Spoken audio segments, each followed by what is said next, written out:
I am currently looking after my friend's dog Charlie, as you just saw from that clip. We thought we had summer for a second here in the UK, but it's gone back a bit wintry. It is a bit dark, a bit rainy, a bit cold, hence me having even my thermal top on again and my hat, so that is why. And I'm keeping it on because my hair is rather blustery under here as well, and I don't want it to look a complete mess on camera. But let's get right into the topic, and I'll show you some clips from our walk whilst I discuss this topic this morning that I actually think is quite an interesting discussion in minimalism, because I definitely think there are two kind of categories of minimalism. There may arguably be more, but you'll see what I'm actually getting at in a minute. So, as suggested by the title, urban minimalism, and then self-sufficiency, rural types of minimalism. And what I actually mean by that is a regular reoccurring comment that I get on many of my videos, particularly the everything I own type videos like what I did last week, is how people think that by being very, very extremely minimal, aka an ultra minimalist, it means that you heavily rely on other people and borrowing things. Now, I can see where people might think that. I've definitely occasionally said that I may borrow things. However, I did a video a few months back about how it does begin to be a little bit easier sometimes as well if you are in a relationship or live with other people, because then you're not really even borrowing from outside of your home. You're sort of borrowing from other people within your home as well. But let's try and cover a few of the categories of urban minimalism and self-sufficiency minimalism, such as homesteading, and how they may differ. For anybody who doesn't know, I live in a town centre. Now that does come with its benefits. It's a small town, so although we don't have big shops and amenities, we do have a lot of smaller local shops, which means that considering that I live in a very small home, it makes it slightly easier in terms of storage, because it means that I don't have to store, for instance, lots of food in a pantry, because it's easy for me to literally walk 5 or 10 minutes and I'm at a shop and I can buy fresh food. We have close local markets that I can also walk to for fresh produce, so that does of course help. Now, in terms of the type of comments that I've had before on my channel about borrowing things, I can't really even remember the last time that I did actually borrow something, because I keep just enough that I don't need to borrow things. I think people think that we don't even keep any sort of supplies in terms of first aid, and I have often shown that we have a very small basic first aid kit that we share in our household. I also do actually not even live far from, you know, an A&E. We're not that far from a hospital, so if there was, Lord forbid, emergency, we would of course be able to ring an ambulance. We're not that far away from that. And even in terms of tools and doing things around the home, my partner is a joiner, which is the English word for carpenter. So he does have his own tools that he keeps in his work van. So occasionally when people do see me doing the odd home DIY project and that type of thing, I obviously borrow those things off my partner. Now, I think in the broader sense of urban minimalism, when some of the homesteading community are saying that urban minimalists rely on borrowing things a lot, they even mean more broadly than that, if you were perhaps living on your own and didn't have any of those things. And I think in that instance where, say for instance, I lived alone, I couldn't borrow tools and things off my partner, I don't personally think it is a bad thing to have to borrow things from your neighbours. If anything, it lends to the idea of community. And even within our building, I have a lovely relationship with my neighbour, and we even swap things sometimes, so we're not actually borrowing, we actually swap. Very funnily, a few weeks ago, I actually dropped something out of my window and it went right down into the basement area of outside of our building. and I had to kind of get down there, which was very hard because it had the old Victorian dugout. When I got down the bottom to get the item that I dropped out of my window, that was a whole nother story. I actually found a plant down there that he had dropped out of his window and it had happened to survive. And then the following day my neighbour asked me what I'd been doing because he saw me kind of clambering down there, and I said, oh, I was down there getting something that I dropped. And he said, did you find a plant down there? And I said, yes, I did. And he was like, oh, was it alive? I said, it was alive, I've just repotted it. He said, oh, well, since you got it, you know, you can keep it. So I did keep it for a while. I'm not sure whether some of you can remember, but it looked kind of like a lavender or a thyme tree. It turned out to be thyme, and I couldn't keep it alive. It did survive, but only because I gave it away. It really didn't like it in this home once I brought it inside, so I gave that to my mum. That is now at my mum's apartment. But then, rather like a payback, pay it forward nature, when I got rid of my really huge Monstera plant, I gave it to him. So it was like we kind of swapped a plant. So we do things like that all the time, and you know, it's really nice at building community. I also gave him my blinds that I took down in replace of the new blinds that are now in my kitchen. I have recently also reorganised my kitchen a tiny bit. As you know, I'm always kind of reorganising for the best use of space, and we've got new blinds in there, so I will show you that perhaps in next week's video, because I have got rid of a few more things in my kitchen.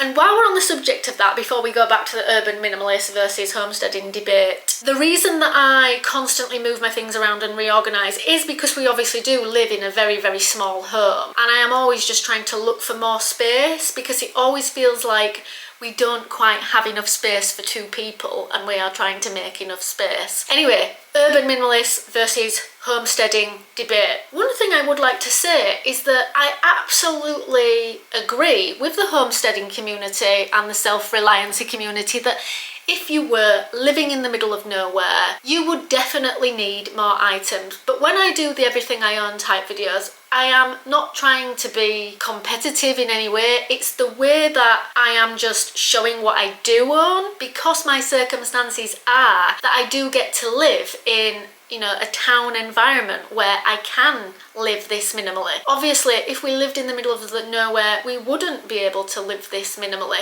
And this is actually going to be the subject of a couple of videos coming up as well, to do with how you might have to live differently in different circumstances as a minimalist. So I hope that will be something that interests you all. If I was a homesteader, which ironically is something that I kind of want to be in the future, not completely self-sufficient in terms of perhaps growing all my own food, but possibly off-grid in the middle of nowhere. I've often mentioned on this channel that I would love to have a kind of cabin in the woods and it be more peaceful, but I know that the other side of that is that obviously you have to be more prepared. You have to have more food in your cupboards in case, you know, there was an emergency situation, like even inclement weather.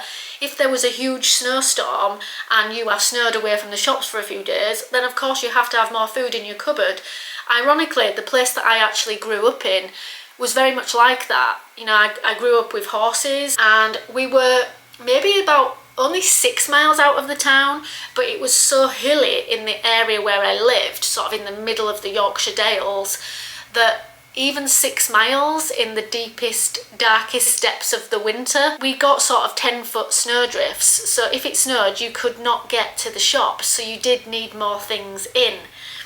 And maybe a few extra things for digging yourself out, like spades and shovels and that type of thing. I don't think they're even comparable. So really, I'm doing this video to show that they are very different types of minimalism. I don't think they really can be compared.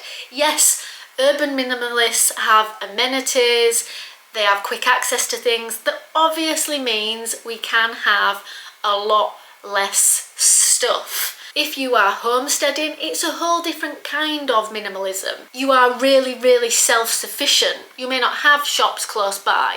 It's definitely a different kind of minimalism. It's not comparable in my mind. Which kind of, I think, also links into another debate in minimalism, which I often bring up, which is the whole technology versus back to basics. And I don't think either type of minimalism is right or wrong. The benefits to having sort of technology in minimalism are that sometimes it can be more efficient in that, for instance, you know, I often talk about our robot Hoover.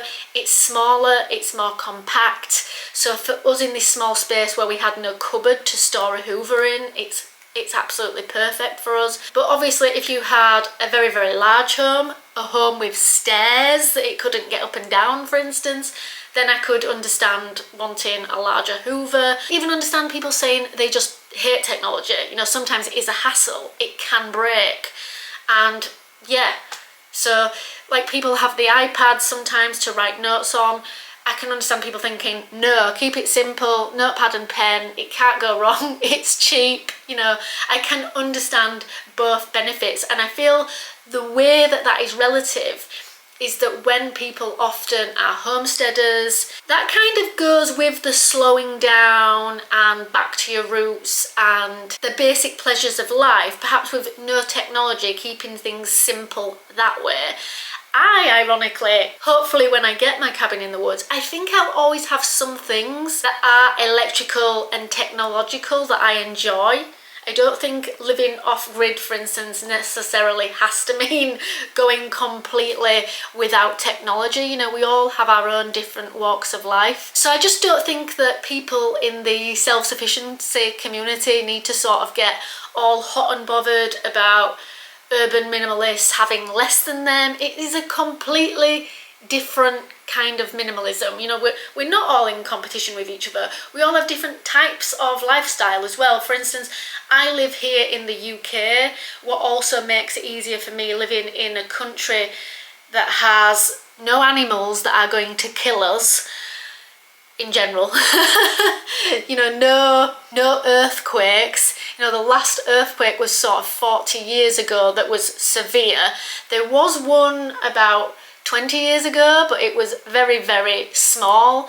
We don't in general have tsunamis and floods, so you know, they happen like every 1,000 years or something. So in general, that type of scenario isn't something that we have to worry about. I'm going to do this as something for a future video as well. I do live in a lucky situation where there is so much that we don't have to rely on, that we don't have to consider.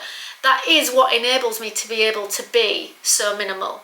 I think also an element that comes into this is definitely to do with your food as well.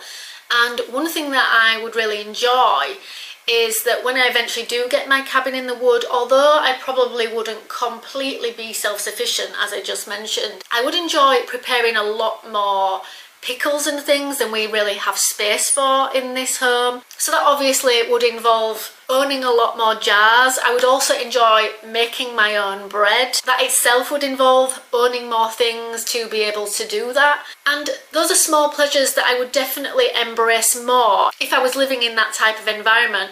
And I do hope that, you know, at some point in the future, sort of within our 5-year plan, that is something that you will get to witness on this channel. You know, over the last few years, you've witnessed me go from minimalism to extreme minimalism, albeit urban minimalism, as an urban minimalist living in a town. You know, we're always within sort of a couple of miles of a town that I can walk to. But the next adventure for us within the next few years is going to be traveling sort of as a digital nomad, and then settling down somewhere in quite a remote area where we will then embark perhaps more of the self-sufficiency minimalism. And although I believe that I will definitely keep my personal possessions to a minimum, things in, say, our kitchen and our pantry would definitely be larger, and I would embrace all the aspects of self-sufficiency, like preparing food and bread for myself. I think that would be a lovely way to be semi-self-sufficient. And yeah, it's an area of my journey that I definitely look forward to. And for those of you who perhaps are homesteading self-sufficiency minimalists but that still watch my channel, maybe that will be an interesting journey for you as well, to see how I move from this urban minimalist environment into the self-sufficient homesteading type environment as well. So I hope this video has literally given you all food for thought. It would also be interesting to think about how if you did go the low electrical off-grid route, because for instance some people literally have no electric, choosing not to have generators and things themselves, the washing of your clothes, the washing of your bedspread, you know, if you went back to real basics of doing all that by hand, you know, what would it be like? I often talk about some conveniences saving us time, which I enjoy, but sometimes, you know, it's nice to go the slow living route as well. I know that when the day comes that I move to a cabin, I would perhaps even slow down a bit more, whereas at the moment I'm definitely balancing essentialism and convenience with perhaps just slowing down a bit more on the weekends, but I think it would slow down even more in that type of environment. So I hope you've all enjoyed this video. We have quite a few topical discussions coming up over the next few weeks, similarly down this line. Next week, however, it may be the new kitchen tour, because even since the home tour a few weeks, or was it even a month or so ago now, I have downsized even more of the things from my kitchen, such as the storage jars, such as the storage tubs on top of the cupboard, choosing to just, yeah, downsize that even more, because we're always just searching for more space. It always feels, you know, like there isn't quite enough space. My partner, ironically, actually said to me the other day that he thought that we definitely still did have things that we didn't need. He actually thought we could minimise even more. So sometimes he is even the bigger minimalist than me to do with the possessions around the home. So that's interesting. So there will be the kitchen tour next week, updated extreme minimalist kitchen tour, and then we'll go back to a few more of these discussions. And even, guys, minimalism with pets. I'm obviously going to film that whilst Charlie is here, and Mum has just taken him out for an hour while I record this video, and possibly another one. But I think minimalism with pets is a good idea because, for instance, look what happens when Charlie's here. It doesn't look as minimal as it does when he is not here. So I can totally understand how people who have children, people who have pets, can sort of, you know, struggle with feeling more minimalist and being more minimalist, but still wanting, you know, to give their animals and children enrichment in their lives. So I'm going to talk about a few of the things that I do whilst I have Charlie, because I do have him quite a few weeks of the year when my friend goes on holiday, and I do have mechanisms in place for still sometimes making the room feel minimalistic while he is here and calm, because I personally enjoy a calm space and I need a calm space to be able to work and for my mind to be at ease. Hope you all enjoyed this video. See you in the next one. Bye!